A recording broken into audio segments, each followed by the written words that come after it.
hello लोगोफोर खुलुमबाय आंनि डलि ब्रह्म इउटुब चेनेलाव नोंथांमोनखौ फिन आरोबाव बरायहरलायबाय लोगोफोर आसा खालामो नोंथांमोनहा बयबो मोजाङैनो दं आंबो मोजाङैनो दं आरोना लोगोफोर ओमफ्राय नै दा आङो जि हाखु दाखु आरोना माने आङो दिनै थांनो नागिरदों क'क्राझाराव लोगोफोर हासिब दोननायानो ओंखारबाय थायो माबा मा होनो आङो दायो क'क्राझाराव थांनो नागिरदों आरोना लोगोफोर क'क्राझाराव आङो मानि थाखाय थांनो नागिरदों बेखौ नोंथांमोनजों आङो खोन्थालांगासिनो दङ लोगोफोर आंहा दिनै मोनसे माने मोजां खामानि दं आरोना लोगोफोर थ' आं बावनो दा थांनो ओंखारदों स' बिदिब्ला नोंथांमोनहाबो फैदो लोगोफोर आंजों लोगोसे दिनैनि मोनसे गोदान भिडिअ लोगोफोर आंना भिडिअ होनाया दासान्दि कन्टिनिउ जाथाराखै दे लोगोफोर खामानियानो अयथासार मख'नो हाया जाबाय थादों आरोना आङो थ' आं दा नै ओंखारबाय लोगोफोर स' फैदो बिदिब्ला नोंथांमोनहाबो दिनैनोसै आरोना लोगोफोर दायो लाइट अफ खालामनि आङो थ' थांसै जोङो थ' ओंखारबाय दायो लोगोफोर न'निफ्राय अखाबो हादों ओंखारबाय आरो लोगोफोर नै गारि लांगोन दिनैहाय अखा हादों नालाय थ' लोगोफोर ओंखारबाय नै दिनैहाय मानि थाखाय थांगासिनो दङ आं नोंथांमोननो खोन्थानो माने दिनैहाय टेटनि भेरिफिकेसन दं आरोना लोगोफोर आंना दा बेखौनो आङो माने दिनैहाय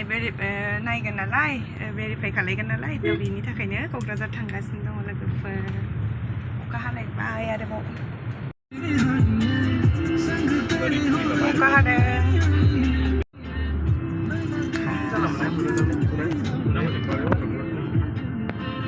बोरायजों नङालै बियानैजों ओरैबायदि अखा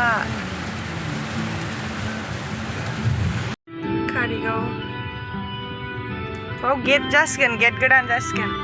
कारिगावआव बेवहाय मोनसिगोन बैखौ थाल्ला बाजै हटेलजों हाबनांगौ औ हेङापारा लामा रेस्टुरेन्ट आरि दंजोबो माइखि बाजार माइखि हिनजावफोरल' फानो बेयाव ओंखायनो माइखि बाजारनि नामानो माइखि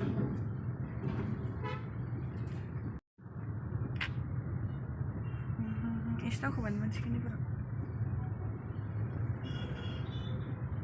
मोनफैबाय बाजै हटेल औ नै बिजों लेफ्ट साइड जायगाया गारि दोनदों आंहाबो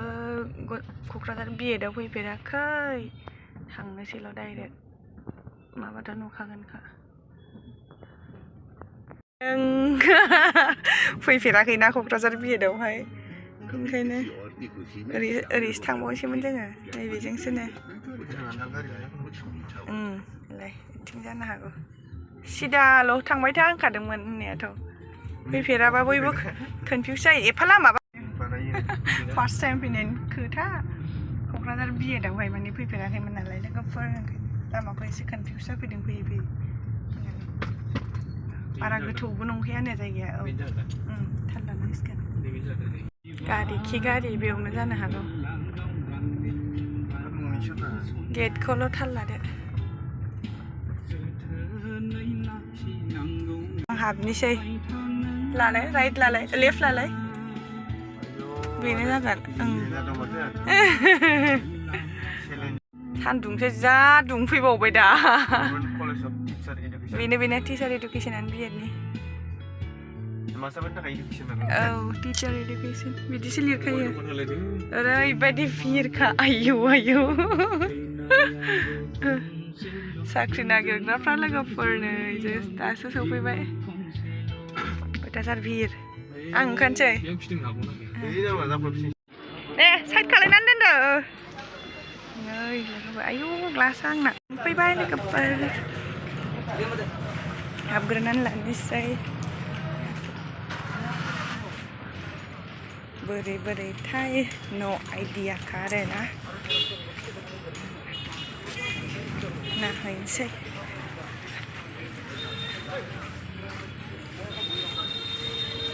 जाबोनोसै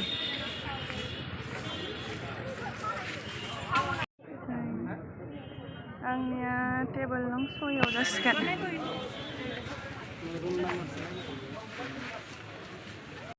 दंमोन मोनबाय 5090 मोनबाय बारे भिरा खाया सुषमायासो खेबनै जाबायनो फैनाया फैफानाया आंबो मोनथिखाया जेबो रावनाबो फैफानायबो जायाखिसै ए जेबो आइडिया गैया डाइरेक्टसो फार्स्ट टाइम आयौ आंना थांगौबायलायनो दाना आगै गैलालै आङो नेबाय थाखानांगोन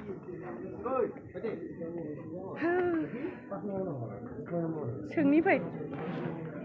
जेरक्स नांबावगौ जेरक्स होफैफिननांसिगौ दं मोनसे जेरक्स मावफिननि आबो जि भिर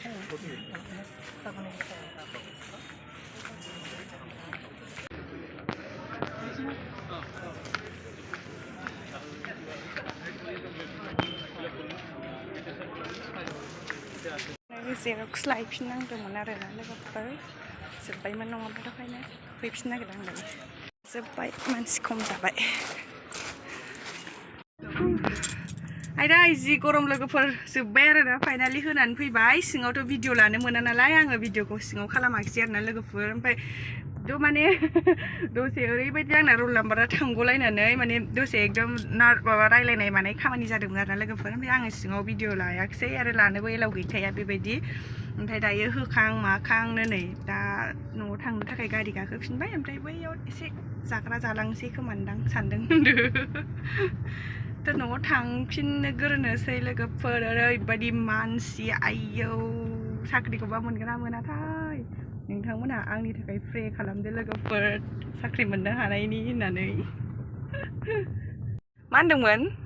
बे साख्रि मोनबा फवासे अमा रानना हरजागोन साबसक्राइबारफोर आंनो नायग्राफोरना जाय आंनि थाखाय प्रे खालामगोन बेनो अमा फवासे राननानै हरनाय जागोन आंना फिसालाफ्रा अमा बेदर राननानै होनो नागिरखाबाय लोगोफोर नोंसोर आंखौ खालि प्रेल' खालायना होदो कमेन्टआव लिरनानै हर आरो दे नङाबाथ' मिथिनाय नङाना सोर प्रे खालायदों कमेन्टआव लिरना हर लोगोफोर थाबैनो साख्रिखौ मोनथारथों होननानै दे लोगोफोर संनानै जोबगलायबाय लोगोफोर मा जायो नायनोसै खाफालाव दंना गैया साख्रि मोननाया जि बुरजा लोगो मोनदोंमोन आङो मिउजिकखौ अफ खालामथ'लाय फिसा नङाबा कपिराइटआ जाख्लाबजोबगोन आंखौ जि बुरजा लोगो मोनदोंमोन आरोना आङो लोगोफोर माने आंनि फरायनायनि लोगोफोरखौहाय ओमफ्राय आंहा दाना आंनि रल नाम्बारा बारजालांनायनि थाखाय आङो हाखु दाखुजोंनो आं रावबो आंनि लोगोफोरखौनो रायज्लायनो टाइम मोनाखिसै भिडिअखौबो सानलायदोंमोन आङो एसे मोजाङै लागोन होननानै जै दाना रल नाम्बारा नोंना थांग'बायसोदां होनदोंबो गैला आङो बोरैबा नार्भास जाजोब्बाय थारमाने आङो सानदोंखि लास्टावसो थानांबा गैला आयु नेबाय थानांसिगोन बिदि सानदोंमोन आरोना ओमफ्राय बिदि जायाखिसै सासे जाय रल नाम्बार गाबज्रिदों बियो आं खोन्थानाय लोगो लोगो बिदि प्रब्लेमाथ' बयनाबो जादोंनो उदालगुरि आरिनिफ्राय फैनायफोराबो सोरहाबा ट्रेनफ्रा लेट इदि जाजोबदोंनो आरोना ओमफ्राय बिदिनो बयहाबो प्रब्लेम थायो नालाय ओमफ्राय बुजिनानै माने सोबाय आरो जोंखौहाय थ' आंबो एसे हाबनो मोनबाय आरो इसोर अननायनि थाखायसो नङाबाथ' आङो लास्टाव थानांबा गैखालामोन दिनै सेला जाबायमोन थ' ओंखायनो आङो लोगोफोरजोंबो रायलायनो मोनाखिसै ओमफ्राय सासेया जोंजों बिएडआव फरायनाय आगैयाबो आंखौहाय हेल्प खालामदोंमोन बिबो आंनाथ' 6आवमोन नालाय टेबोल नाम्बार ओमफ्राय आंथ' बे कलेजाव फरायनायबो नङामोन नालाय लोगोफोर माने बयबोथ' नों फार्स्ट टाइम थांबा कलेजफोराव आन्दायखायोना आंबो जि नागिरबाय दस्रानियावसो थांलाजोब्बाय आङो ओमफ्राय उनावहाय सासे आगैया खिन्थाबाय कि खनाना जोंमोन आंना लोगोफोर टेबोल नाम्बार 6याहाय ओमफ्राय जि नागिरबाय ओमफ्राय बे सासे आगैया आंनो हेल्प खालामदोंमोन आरोना थेंक इउ आगै सुस्मिता आं नोंजों रायलायफिननो मोनाखिसै आगै आंनि ब्लगखौ नायोबा नोंखौ थेंक इउ बुंबाय आङो दे ओमफ्रायो आङो नागिरै मोनहैबाय आरोना लास्टाव ओमफ्राय जि बुरजा लोगोफोर दंबावोमोन रावजोंबो मोजां रायलायस्लाबबोनो मोनाखिसै आङो हाखु दाखुनि थाखायनो सरि लोगोफोर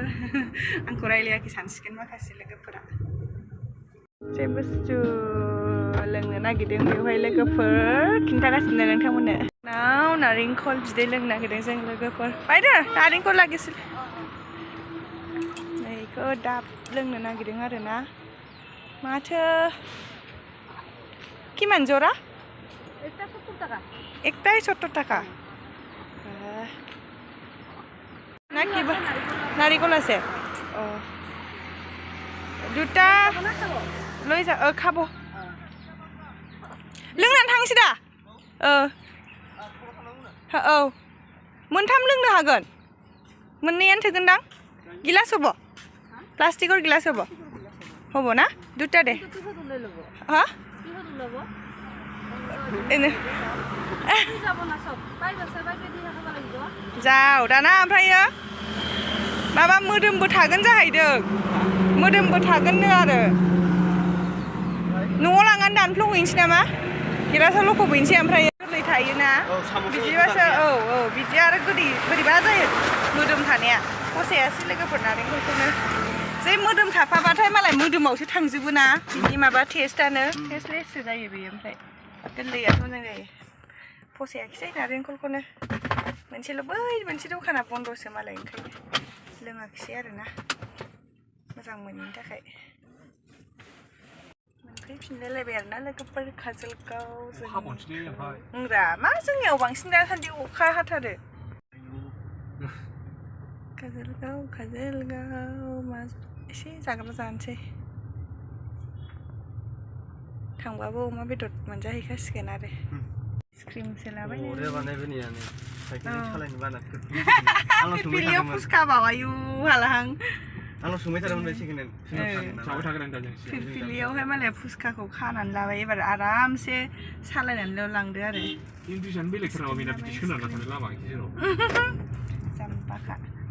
थ' लोगोफोर दायो मोनफैफिनबाय आरोना न'खौनो होनदो मानो होनबा काजलगावखौनो मोनखाबाय नालाय ओमफ्राय आं भिडिअखौबो बेयावनो दोनथ'नोसै आरोना लोगोफोर जुदि नोंथांमोनहा आंनि भिडिअखौ नायनानै मोजां मोनोब्ला भिडिअखौ लाइक खालामना होदो लोगोफोर आरो कमेन्ट खालामनो दाबावहर आरोना ओमफ्राय आंना भिडिअआ दासान्दि कन्टिनिउ जायाखै दे लोगोफोर जि गोबावजोंसो होनाय जागासिनो दं आङो टाइमानो एसे मिलायाखैमोन आं मिलायहोनो हायाखैमोन ओमफ्राय खिन्थु दिनैनिफ्राय फ्रि जाबाय आरोना दिनैनिफ्राय मिलायसिगोन स' आरो आंनि चेनेलाव गोदानै फैदोंबा चेनेलखौबो साबस्क्राइब खालामनानै होलांदो लोगोफोर स' लाभ इउ अल बाय बाय लोगोफोर न' मोनफैफिनबाय बाय